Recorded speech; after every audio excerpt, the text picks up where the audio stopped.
बच्चों, जहांगीर के अंतिम दिन बहुत ठीक नहीं रहे, क्योंकि जहांगीर को आप देखेंगे कि खुर्रम, जिसका नाम शाहजहां रहता है, उसने उसके जीवन के अंतिम समय विद्रोह कर दिया।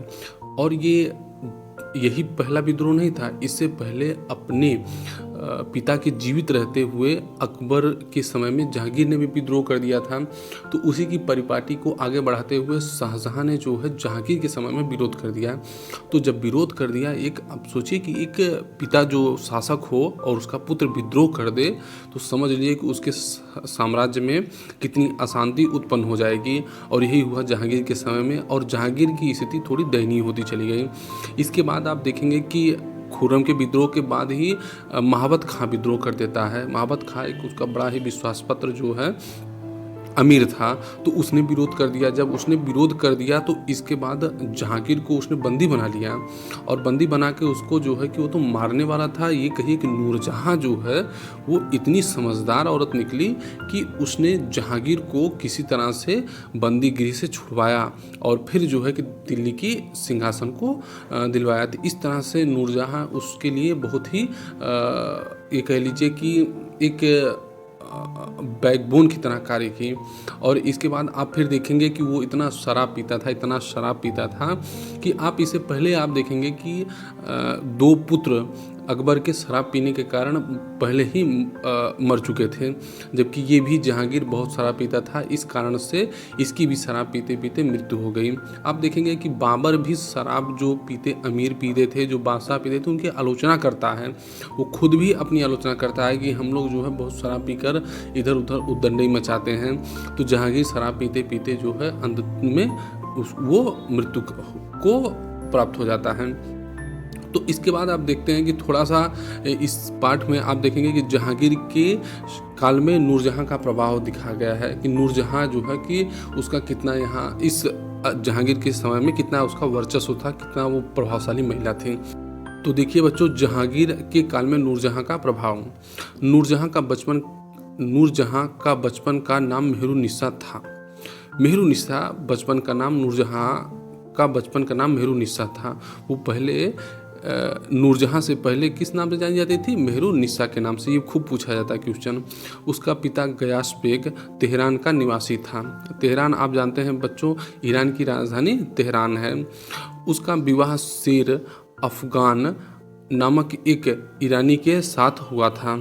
इसका मतलब विवाह इससे पहले मेहरुन्निसा का विवाह जहांगीर से होने से पहले किससे हुआ था? शेर अफगान से हुआ था, और वो जो है कि उसके साथ खुश थी, रह रही थी।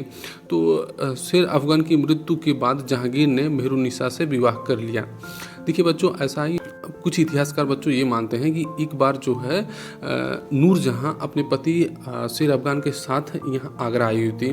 तो आगरा में ही ये सब आके बस गए थे। तो एक दिन जो है कि ये नूरजहां जो है कि अपने पति शेर अफगान के साथ यहीं आगरा में मीना मार्केट लगती थी पहले, तो वहीं निकल जाती है। और जहांगीर की इतनी सुंदर रहती है और इतनी सुशील रहती है कि जैसे ही वो मार्केट में निकलती है तो हर पुरुषों की निगाह उस पर आ ही जाती थी। और उसी की निगाह में एक बार फंस गया जहांगीर। और जहांगीर जब फंस गया तो उसने बाद में चलकर ये प्रस्ताव रखा कि जो है कि हम शादी करेंगे तो मेहरुन्निसा से शादी करेंगे। लेकिन क्या हुआ कि अभी शेर अफगान जिंदा था। तो कई इतिहासकार ये मानते हैं कि जहांगीर ने ही शेर अफगान को मरवा दिया था। फिर इसके बाद उसने किससे शादी की? मेहरुन्निसा से शादी की, जिसका नाम उसने बाद में क्या रखा? नूरजहां। नूर मतलब होता है कि परी, और जहां मतलब दुनिया में सबसे सुंदर। ये उसका जो है कि नूरजहां का आशय था। तो आप देखेंगे कि उसकी बुद्धि एवं सुंदरता के कारण उसे जहांगीर द्वारा नूरजहां की उपाधि दी गई। वह सुंदर तो थी ही, लेकिन इतनी समझदार औरत थी कि आप समझिए कि उसने जहांगीर के साथ साथ शासन में संचालन में भाग लिया। उसके साथ जो है झरोखा दर्शन करती थी, उसके साथ सिंहासन पर बैठती थी, उसके साथ जो है कि जो भी राजनीतिक निर्णय होते थे उसको भी जो है वो बड़ी अहम रोल निभाती थी कि जो भी निर्णय होता था। तो ये जान लीजिए कि अगर आपकी पत्नी जो है कि चालाक है और चतुर है, तो वो आपको क्या है, हमेशा जो भी काम करेंगे उसमें आपको सहयोग प्रदान करेगी। तो आगे देखते हैं, जहांगीर के शासनकाल में नूरजहां की महत्वपूर्ण भूमिका थी। नूरजहां योग्य महिला थी।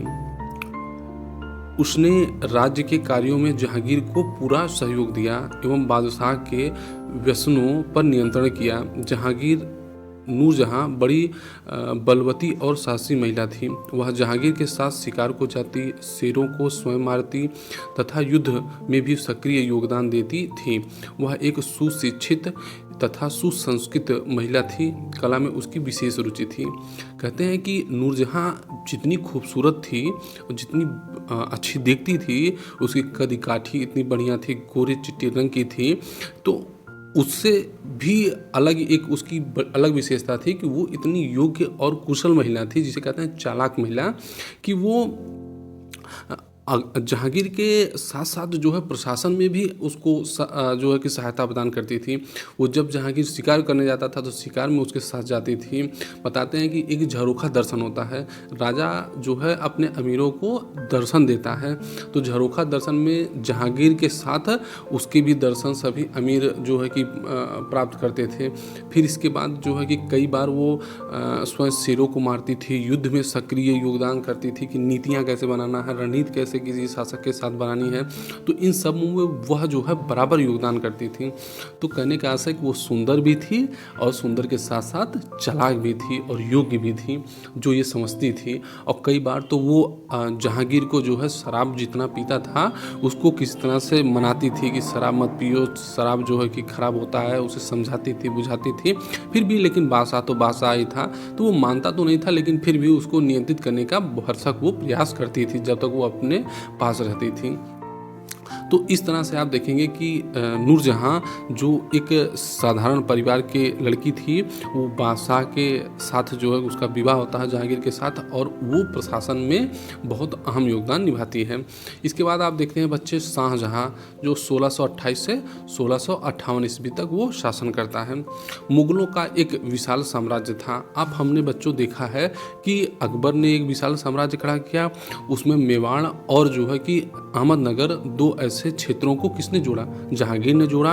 और इसी के बाद उसकी मृत्यु हो जाती है और मृत्यु के बाद शाहजहां जो है, जिसका नाम बचपन में खुर्रम रहता है, वो दिल्ली का बादशाह बनता है। तो जब वो बादशाह बनता है तो आप देखेंगे कि उसके समक्ष सबसे बड़ी समस्या थी कि इस साम्राज्य को बनाए रखना और जो है मुगल साम्राज्य का विस्तार भी करना था। तो आगे देखेंगे इतने विशाल साम्राज्य की व्यवस्था के लिए बराबर सजग रहना पड़ता था। विरोधियों के दमन के लिए प्रायः बादशाह या उसके सूबेदार जाया करते थे। शहजादा खुर्रम 1628 ईस्वी में शाहजहां के नाम से आगरा के सिंहासन पर बैठा। शाहजहां के राज्याभिषेक के समय बुंदेलखंड का शासक जुझार सिंह उनसे मिलने आगरा गया और शाही मित्रता का लाभ लेते हुए कालांतर में जुझार सिंह ने 1634 ईस्वी में गोंडवाना पर आक्रमण कर वहां के राजा प्रेम नारायण का वध कर चौरागढ़ पर अधिकार कर लिया तथा शाहजहां के विरुद्ध विद्रोह कर दिया। 1635 ईस्वी में शाहजहां ने इस विद्रोह को दबा दिया। देखिए, जैसे शाहजहां शासक बना तो शासक बनते ही उसकी समस्याएं कम नहीं हुई, समस्याएं और उसकी बढ़ती चली गई। जो छोटे छोटे राज्य थे उन्होंने जो है कि वो पावरफुल होते चले गए, क्योंकि शाहजहां की स्थिति थोड़ी सी कमज़ोर तो थी पहले, तो उसके जो विरोधी थे, जो उसके जो है कि आसपास थे, वो जो है कि उसका विरोध करने लग गए।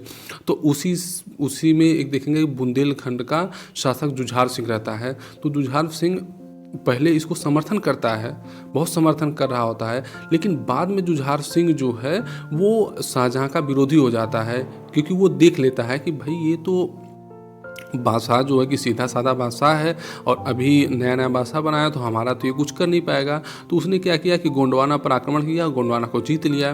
तो शाहजहां ने कहा कि भाई आप तो पहले हमारे जो है कि अधीन थे, तो इसलिए गोंडवाना को जब आप जीते हुए तो उसे आप हमारे अधीन कर दीजिए। तो वो माना नहीं कि नहीं, गोंडवाना हम नहीं देंगे। और वहाँ से बड़ा ढेर सारी संपत्ति प्राप्त किया हुआ था, बड़ा राज्य प्राप्त किया हुआ था। तो इससे जो है कि उसने विरोध कर दिया कि हम शाहजहां को कुछ इसमें हिस्सा नहीं देंगे। तो जब उसने विरोध कर दिया तो उसको शाहजहां ने क्या है आक्रमण किया और उसको दबाया। तो जुझार सिंह जो है कि पराजित हुआ और फिर शाहजहाँ की अधीनता स्वीकार किया। लेकिन बाद तक आप देखेंगे कि हमेशा वो जुझार सिंह विरोध शाहजहाँ का करता रहा और शाहजहाँ भी उसके प्रति हमेशा साशंकित रहा। दक्षिण विजय के अभियान के अंतर्गत सबसे पहले मुगल सेनाओं ने 1633 ईस्वी में अहमदनगर पर आक्रमण किया और उसे साम्राज्य में मिला लिया। अकबर के समय आप देखते हैं कि अहमदनगर के छोटे से हिस्से को प्राप्त करता है मुगल साम्राज्य। इसके बाद आप देखेंगे जहांगीर के समय में अहमदनगर को पूरा जीत लेते हैं। फिर इसके बाद उसमें विद्रोह हो जाता है, तो विद्रोह होने के कारण जो है शाहजहाँ को पुनः जो है अहमदनगर को जीतना पड़ता है और अहमदनगर को जीतकर वो मुगल साम्राज्य में मिला लेता है। इसके बाद शाहजहाँ के पुत्र औरंगजेब के नेतृत्व में बीजापुर और गोलकुंडा पर आक्रमण किया। शाहजहाँ ने, आप पहले देखेंगे कि जहांगीर के समय में शाहजहाँ ने अहमदनगर को जीता और शाहजहाँ के समय में औरंगजेब ने, जो औरंगजेब का पुत्र, जो शाहजहाँ का पुत्र औरंगजेब था, उसने, शाहजहाँ ने औरंगजेब को आदेश दिया कि तुम जाके जो है बीजापुर और गोलकुंडा की विजय करके लाओ। और औरंगजेब इतना प्रभावशाली, इतना बेहतर शासक रहता है, इतना सेनापति रहता है कि उसने दक्षिण भारत पर अटैक किया और बीजापुर और गोलकुंडा को जीत लिया और जीतकर उसे जो है कर देने के लिए, उससे हर्जाना लेने के लिए बहुत सारी जो है कि उनसे पैसे की डिमांड किया इसने, शाहजहाँ ने। तो बाद में उन्होंने संधि करके इन बातों को स्वीकार कर लिया। तो इस तरह से आप देखेंगे कि बीजापुर और गोलकुंडा को अपने राज्य में तो शामिल नहीं किया, लेकिन उनसे युद्ध हर्जाना भी लिया और हर साल जो है कुछ ना कुछ धन की उगाही करता था कि आप हमें इतना धन हर साल दीजिए, हम आपकी सुरक्षा करेंगे।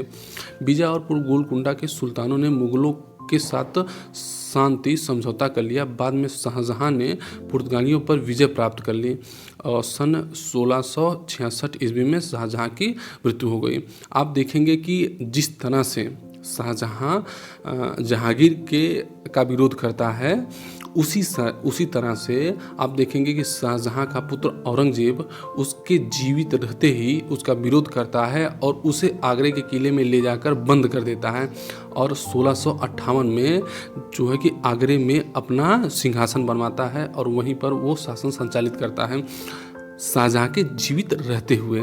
तो इस तरह से आप देखेंगे कि अपने पिता के विरुद्ध ही जो है वो विरोध का शुरू सबसे पहले जहांगीर ने शुरू किया, फिर इसके बाद शाहजहाँ ने अपने पिता के विरोध में विद्रोह किया और फिर अंतिम में जाके आप देखेंगे कि औरंगजेब ने शाहजहाँ के विरुद्ध विद्रोह किया। तो इस तरह से मुगलों में एक परंपरा बनती चली गई कि अपने पिता से गद्दी को कैसे छीना जाए, विरोध के माध्यम से छीना जाए। तो आगे देखिए शाहजहाँ की उपलब्धि। मुगल स्थापत्य कला हिंदू एवं मुस्लिम स्थापत्य कला का मिश्रण है। शाहजहाँ की शान शौकत का प्रमाण उसके द्वारा बनवाई गई इमारतें हैं।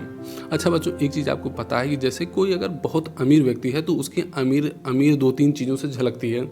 एक तो आप देखेंगे कि वो सबसे पहले मकान बहुत अच्छा बनवाएगा, घर इतना आलीशान बनाएगा कि लोग देखते ही चकाचौंध जाएंगे कि अच्छा हाँ किसी जो है अच्छे व्यक्ति का घर है। इसके बाद वो गाड़ियाँ रखेगा बढ़िया, खूब जो है लाखों की करोड़ों की गाड़ियाँ रखेगा, तो आदमी वो देखता है कि अच्छा हाँ ये अमीर व्यक्ति है।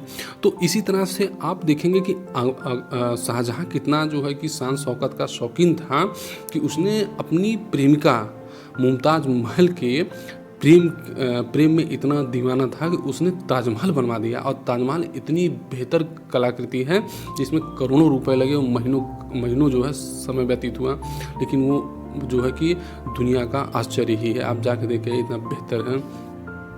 तो 1638 ईस्वी में शाहजहाँ ने दिल्ली में एक नवीन नगर शाहजहानाबाद की स्थापना कर उसे अपने मुगल साम्राज्य की राजधानी बनाया। आगे बच्चों कि शाहजहाँ ने आगरे में तो शासन किया ही, इसके बाद दिल्ली में भी उसने अपनी राजधानी बाद में 1638 में स्थापित कर ली। कहाँ? दिल्ली में। तो दिल्ली में उसने शाहजहानाबाद की स्थापना की और शाहजहानाबाद में ही मुगल साम्राज्य की राजधानी उसने बनाया।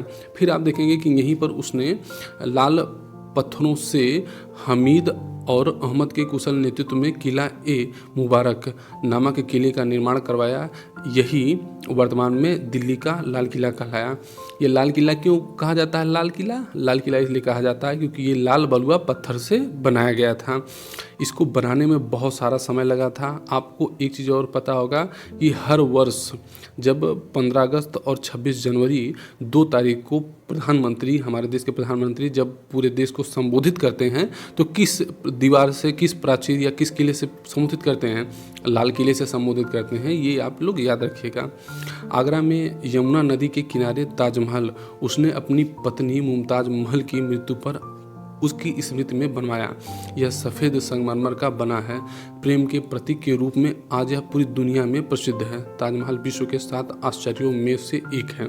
पता करके दिखाइए, पर पता करके लिखिए कि संसार में और कौन कौन से आश्चर्य हैं और कहाँ स्थित हैं। आप एक तो जान लीजिए मिस्र में पिरामिड है, स्टैचू ऑफ यूनिटी है, स्टैचू ऑफ लिबर्टी है। ऐसे बहुत सारे इमारतें हैं जो दुनिया में 7 आश्चर्यों में गिना जाता है कि जैसी उनकी कलाकृति है, जैसे वो दिखते हैं, शायद ही दुनिया में वैसी स्थापत्य कला पूरी दुनिया में वैसी दिखे। तो आप ये देखिए कि कितना बेहतर जो है कि उसने ताजमहल का निर्माण करवाया। वहीं पर उसने जो है कि आप जाएंगे तो वहाँ नगीना मस्जिद है, मीना मस्जिद है, आप बहुत सारी मस्जिदों को देखेंगे। तो इस तरह का निर्माण उसने करवाया। फिर इसके बाद आगे देखिए बच्चों, ये देखिए लाल किले का दृश्य दिखा रहा है और दिल्ली में ही जामा मस्जिद का ये चित्र है, देखिए बहुत अच्छा बना हुआ है। फिर इसके बाद उसने दिल्ली के लाल किले में दीवान ए आम तथा दीवान ए खास बनवाए जो अपनी सुंदरता में बेजोड़ है। शाहजहां ने दिल्ली में जामा मस्जिद भी बनवाई। अच्छा बच्चों, एक चीज़ और आप जान लीजिए कि दीवाने आम जो था, जहाँ पर जो है वो बादशाह आम नागरिकों की बात सुनता था कि जो भी कोई फरियाद लेके आ गया, कोई समस्या किसी की है तो वो दीवाने आम में सुना जाता था।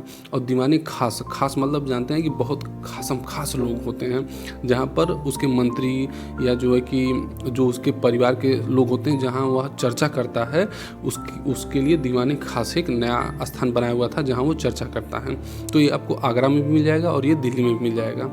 फिर आगे देखिए बच्चों, ये देखिए बच्चों दीवान ए खास ये दिल्ली में बना हुआ है, दीवान ए आम ये भी दिल्ली में बना हुआ है। आप देखेंगे कि ये दोनों इमारतें कहाँ मिलती हैं, आपको कहाँ मिलेंगी? ये आपको दिल्ली में मिल जाएंगी लाल किले में, और जबकि आगरे में आप जाएंगे तो आगरे का जो किला है वहाँ पर ये मिल जाएंगी। देखिए यहाँ लिखा है, शाहजहां अपने मंत्रियों से दीवान ए खास में शासन संबंधी मंत्रणा करता था तथा दीवान ए आम में राज्य के लोगों से मुलाकात करता था।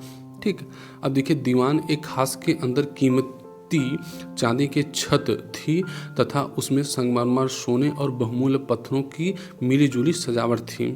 शाहजहां की ज्येष्ठ पुत्री जहां आरा बेगम ने आगरा में जामा मस्जिद का निर्माण करवाया। आप जाएंगे जब आगरा के किले में घुसेंगे तो आपको अभी जो है जामा मस्जिद को अंदर जाने नहीं देते हैं क्योंकि वो बंद है। तो इसका निर्माण किसने करवाया था? जहां आरा बेगम ने। यही जहां आरा बेगम है, जब और औरंगजेब ने शाहजहां को कैद कर लिया तो यही जहां आरा बेगम उसकी सेवा पानी, उसको जो है कि अपना खाने पीने का, उसके साथ समय व्यतीत करने का सारा जो है उसका देखभाल करने का काम यही जहां आरा बेगम करती थी और बड़ी ही कह लो मुस्लिमों में बड़ी विद्वान महिला थी। इसके बाद आगरा के जामा मस्जिद को मस्जिद ए जहांनामा भी कहा जाता है। ठीक, बहुमूल्य रत्नों से जड़ित मयूर सिंहासन तख्ते ताउस शाहजहां ने बनवाया। ये देखिए तख्ते ताउस मतलब हीरे जवाहरात कोहिनूर हीरा लगाकर ये जो है तख्ते ताउस बनवाया था कि जहाँ पर जिस सिंहासन पर शाहजहां बैठता था तो वो कितना आप लिए ऐशो आराम की ज़िंदगी, शान शौकत की ज़िंदगी जीता था। विश्व प्रसिद्ध कोहिनूर भी इसमें लगवाया गया था। सिंहासन सुनहरे रंग में एक खाट के रूप में था तथा मीनाकारी किए हुए पन्ने के 12 खंभों पर आधारित था। प्रत्येक स्तंभ पर रत्नों से जड़े 2 मयूर थे। प्रत्येक जोड़े पक्षियों के बीच हीरे, पन्ने, लाल मणियों तथा मोतियों से आच्छादित एक वृक्ष था। मयूर सिंहासन को सन 1739 ईस्वी में नादिर शाह लूटकर ईरान ले गया। ये देखिए कि मयूर सिंहासन इतना बेहतर था कि कितना जो है कि वो सांस होगा लाल पत्थर से और जो है कि लाल मणि पत्थर से, हीरे से, उनसे जो है कि उसने मोर भी बनवाया हुआ था और बैठने के लिए बेहतर व्यवस्था भी बनवाया हुआ था। देखिए कि शाहजहाँ मयूर सिंहासन पर बैठे दिखाया गया। देखिए कि किस तरह से मयूर सिंहासन उसने बनवाया हुआ था, तो उस पर वो बैठकर जो है आम जनता की बातों को सुनता था। फिर इसको आप देखेंगे कि 1739 में एक अफगान आक्रमणकारी जिसका नाम नादिर शाह रहता है, वो आक्रमण करता है और ये तख्त ताउस को लेकर कहाँ चला जाता है, वो छीन कर लेके चला जाता है अफ़गानिस्तान। अफ़गानिस्तान में इसी का एक जो है कि उत्तराधिकारी रहता है जमान शाह, उसने उसको दिया, राजा रणजीत सिंह को दिया। राजा रणजीत सिंह ने जो है उसको दिलीप सिंह अपने पुत्र को दिया और दिलीप सिंह के बाद उनसे छीनकर डलहौजी ने दे दिया ब्रिटिश महारानी को, और हमारा कोहिनूर हीरा कहाँ पहुँच गया, ब्रिटिश महारानी के पास चला गया। तो इस तरह से एक मतलब कीमती जो धातु थी वो ब्रिटेन ने उठा ले गई हमारी। तो आज भी आप रानी के जो मुकुट में लगा है वो कोहिनूर हीरा भारतीयों का है। साहित्य, शाहजहाँ के समय में फारसी, संस्कृत तथा हिंदी सभी भाषाओं में उच्च कोटि के ग्रंथ लिखे गए। उसका पुत्र दारा शिकोह संस्कृत एवं फारसी का विद्वान था। उसका पुत्र जो है दारा शिकोह भाई साहब, वो जो संस्कृत का विद्वान था, उसने जो है कि उपनिषद का और जो है कि वेदों का उसने जो है कि संस्कृत का फारसी में अनुवाद करवाया। इतना विद्वान व्यक्ति था। उसने काशी के पंडितों के सहयोग से 52 उपनिषदों का फारसी में अनुवाद सिर-ए-अकबर नाम से कराया। तो मतलब कहने का ऐसा, ये भी एक यूनिक किस्म का शासक था, यूनिक किस्म का जो है कि व्यक्ति था दारा शिकोह, जिसने संस्कृत के साथ साथ फारसी को भी जाना और हर ग्रंथ को, और जो है कि जो उसको अच्छा लगता था, जो भी बहुत बेहतर ग्रंथ था उनका उसने संस्कृत से फारसी में अनुवाद करवाया ताकि लोग पढ़ सकें और जान सकें कि हिंदू धर्म में कितनी अच्छी अच्छी बातें हैं। इसी को जो है आप देखेंगे कि दारा शिकोह को शाहजहाँ बहुत पसंद करता था, दारा शिकोह को, और वो औरंगजेब को कभी पसंद नहीं करता था। तो दारा शिकोह ही जो है शाहजहाँ के बाद शासक बनने वाला था। लेकिन औरंगजेब जब यह पता चल जाता है कि हमें ना बना के ये दारा शिकोह को शाहजहाँ शासक बना देगा, तो उसने विरोध किया और जो है कि मुग़ल सत्ता अपने हाथ में ले ली। और दारा शिकोह को उसने जब मरवाया तो मारने के बाद बताते हैं कि उसकी लाश को दिल्ली के गलियों में घसीटते हुए जो है घुमवाया था कि दारा शिकोह की मृत्यु हो गई। लोग भयभीत हों जाने की जो है दारा शिकोह कितना कायर था। आगे देखिए और भी जानिए। अकबर के काल में भवन निर्माण की सामग्री के रूप में लाल बलुआ पत्थर तथा अलंकरण हेतु संगमरमर का प्रयोग किया जाता था। अकबर के समय संगमरमर का बहुत कम प्रयोग होता था। शाहजहाँ के काल में संगमरमर भवन निर्माण की आधार सामग्री हो गई। अलंकरण पच्चीकारी के माध्यम से होने लगा। संगमरमर पर रत्नों की चढ़ाई को पच्चीकारी कहते हैं। आप देखेंगे बच्चों कि जहाँ भी शाहजहाँ ने अपना निर्माण करवाया वो लाल बलुआ पत्थर से किलों का निर्माण करवाया, लेकिन और चीज़ें आप देखेंगे खूब अधिक संख्या में उसने संगमरमर लगवाया। चाहे आप आगरा चले जाइए, चाहे आप दिल्ली जाइए, वहाँ खूब उसने जो है संगमरमर का प्रयोग करवाया है। लेकिन अकबर के समय किसका, लाल बलुआ पत्थर का। और लाल बलुआ पत्थर कहाँ मिला था, मथुरा वगैरह में। ठीक बच्चों, तो आप देखिए मनसब का हमने पहले ही बताया था कि जो मुग़ल अधिकारियों को दी जाने वाली पदवी थी, स्थिति थी या पद प्राप्त होता था। जो व्यक्ति जितना ऊंचा पद प्राप्त होता था उसे उतना ऊंचा मनसब दिया जाता था। मनसब का मतलब होता था उतनी भूमि दे दी जाती थी कि आप इससे अपना जो है वेतन और खर्चा सब निकालिए। मकबरा जो है बादशाहों की कब्र के ऊपर बना स्मारक था। पैमाइश भूमि सर्वेक्षण के लिए की जाने वाली भवनों, खेतों, जमीनों आदि का नाप था। तो इस तरह से बच्चों आपने ये जहांगीर के समय की और शाहजहाँ के समय के जो है कि साहित्य को देखा, उसके जो है कि स्थापत्य कला को देखा। तो इन सब को देखते हुए बच्चों आप और पढ़िए, बेहतर तरीके से ध्यान से पढ़िए, समझिए इन चीज़ों को। ये देखिए कितना चीज़ आपको बताते हैं कि जो ये भ्रम फैला हुआ है हर सब व्यक्ति को कि हिंदू शासकों को मुसलमानों ने जो है कि मरवा दिया या उनको धन परिवर्तन करने के लिए विवश किया। ऐसा कुछ नहीं था। जितने भी मुस्लिम शासक थे उन्होंने हिंदुओं के साथ मिलकर शासन संचालित करने का हमेशा प्रयास किया कि वो हमेशा जो है कि मिलजुल कर शासन संचालित करना चाहते थे, क्योंकि उन्हें पता था कि हिंदू इतनी बड़ी संख्या में हैं, अगर हम इन्हें दरकिनार करके या इनको हम छोड़ करके भारत में शासन करेंगे तो शासन नहीं कर पाएंगे और हमें ये कुचल देंगे। ठीक, तो आज के लिए इतना ही। नमस्कार, जय हिंद।